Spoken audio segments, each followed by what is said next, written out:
2006 में हम लोगों को यही बताया गया था कि आप लोग को 3 कार्य करने हैं, जिसमें टीकाकरण करना है और नसबंदी कराना है और प्रसव कराना है। 2 से ढाई घंटे में आप लोग का कार्य जो है खत्म हो जाएगा, जिसका हम लोगों को एक प्रसव पर 600 रुपया मिलता था।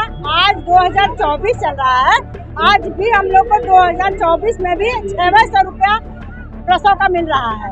मैं सरकार से यही गुजारिश करूंगी कि जो फुटपाथ में पैसे मिलते हैं, जो प्रोत्साहन राशि मिलती है, वो सारे सिस्टम को हटा के एक मुफ्त 18,000 रुपया हमको मानदेय कर दें। 31 जनवरी 2024 में लखनऊ से शुरू हुई आशा वर्कर्स की मेगा स्ट्राइक या महापड़ाव के बाद से अब प्रदेश में आशा कार्यकर्ताओं का धरना प्रदर्शन और हड़ताल थमने का नाम ही नहीं ले रही है। वाराणसी, मऊ, पीलीभीत और यूपी के कई अन्य जिलों में ये हड़तालें और आशा वर्कर्स का गुस्सा जमकर बाहर आ रहा है। ये काम से अच्छे मजदूरी करना क्या मतलब है? इस काम से मतलब क्या है? जब हम लोगों को घर का पैसा नहीं मिलेगा तो मतलब क्या हुआ हमारे काम का? मगर फिर भी हम लोग ये सोचते हैं कि चलो जन कल्याण अभी होगा, अभी होगा, अभी होगा, अभी होगा, ऐसे सोचते हमें तो लगा सदियां निकल जाएगी, कुछ नहीं होने वाला। एक बच्चे के लिए 16 कॉलम हम भर चुके, तब हम फिर आगे बढ़ेंगे, सारे बच्चों का विवरण भर लेंगे, इसके बाद हम भरेंगे अपने इसमें, यानी हमारे गांव में होने वाली बीमारियों का विवरण। अब बताइए, अब हमको सारी बीमारियों का विवरण रखना है।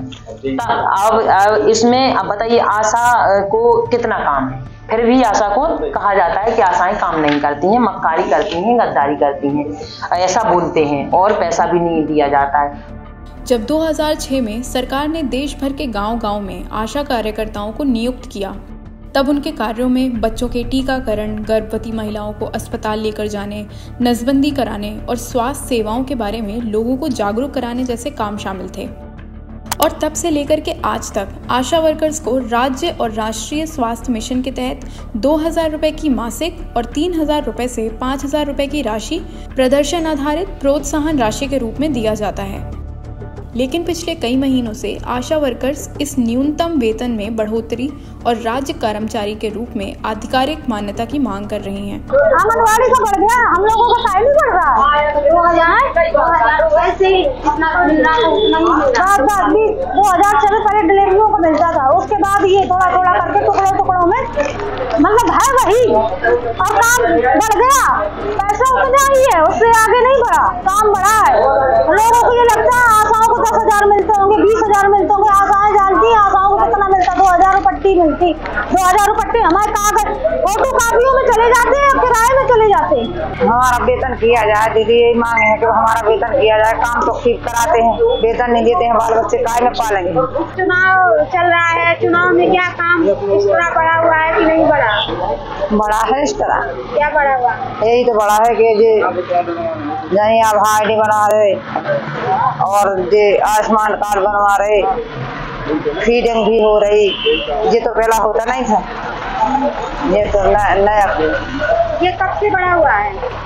जी अभी तो 2023 से बढ़ गया। वेतन कहाँ मिलता है हमको? कहीं 2,000 आता है, कहीं 3,000 आता है, कहीं 4,000 आता है, कहीं 5 हो गया बस। अब ID बनाओ, फलानी चीज बनाओ, ढिकानी चीज बनाओ, आयुष्मान, कोरोना, दुनिया की जितनी बीमारियां सब हम लोगों को पैसे नहीं बनाती तो सरकारी डंडा है, नहीं करोगे तो पैसा कटेगा, ऐसा कहते हैं लोग। तो आपको कितना ऐसा पैसा मिलता है कि कितना पैसा कटेगा? तो पता नहीं, 2,000 में वो भी नहीं जानेंगे, काम खत्म। ये 2,000 ये 2,000 वही टीकाकरण का मिलता है, और क्या? सर्वे करो, टीकाकरण करो।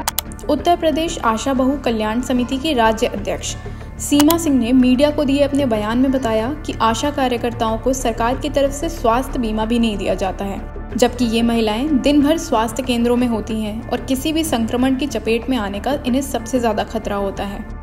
उन्होंने आगे ये भी बताया कि प्रत्येक कार्य के लिए उन्हें भागों में धनराशि दी जाती है, लेकिन आशा वर्कर्स की मांग है कि उन्हें एक ठोस वेतन हर महीने मिलना चाहिए। आशा को एक आवास मिलना चाहिए, जिस तरह के जो आंगनबाड़ी को हैं और एनएम को भी है, उस तरीके से एक आशा का भी आवास होना चाहिए और आशा का स्वास्थ्य बीमा भी होना चाहिए और दूसरी बात मेन चीज है हमारी कि आशा को 18,000 से वेतन कम नहीं होना चाहिए।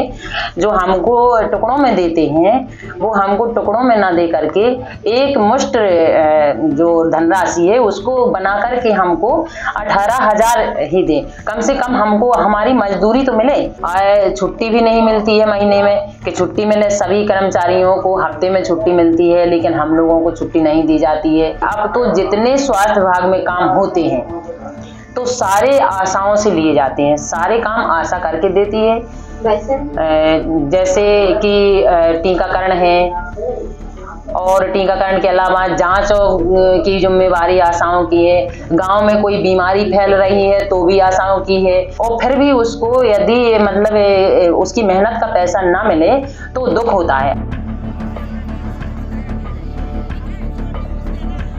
वेतन को लेकर के चल रही आशा वर्कर्स की ये लड़ाई अब इतनी आगे बढ़ चुकी है कि कई आशा वर्कर्स और संगठनों ने तो आगामी लोकसभा चुनाव में वोट बहिष्कार करने का भी फैसला कर लिया है। लेकिन अफसोस की बात तो ये है कि अब तक सरकार की तरफ से इस मामले में कोई भी सुनवाई नहीं की गई है। चुनाव का बहिष्कार करेंगे और जब हम सब अपने गांव के लाभार्थियों को हर चीज को मना सकते हैं, उनसे हर बात को कह सकते हैं, वो हमारी बात को मान सकते हैं, तो इस बात को भी हम मानेंगे। शासन को मानना चाहिए इस बात को कि इन आशाओं बहुओं को कुछ ना कुछ दे, जो कि वेतन रूप में दे या प्रोत्साहन राशि रूप में दे, लेकिन देना चाहिए। ऐसा अन्याय नहीं होना चाहिए। जबकि आंगनबाड़ियों को 8-10 हजार रुपये महीना मिलता है, एक स्वीपर है उसे 25,000 रुपये मंथली मिलता है। आशा को आज तक 2 रुपये महीना नहीं माना गया। प्रशासन द्वारा कमीशन जरूर दिया गया है, एक डिलीवरी पे 600 रुपये है। आश्वासन हमें पिछली बार भी चुनाव में दिया गया था कि आप लोगों को 10 से 15 के बीच में वेतन दिया जाएगा, लेकिन प्रशासन ने पूरी 5 साल गुजरने के बावजूद आज तक कोई वेतन नहीं दिया गया। अगर हमें अपने बच्चों का, अपने भविष्य को देखना है तो हम बहिष्कार करेंगे चुनाव, शासन सरकार के विपरीत बहिष्कार करेंगे। खबर लहरिया, आपकी खबर आपकी भाषा।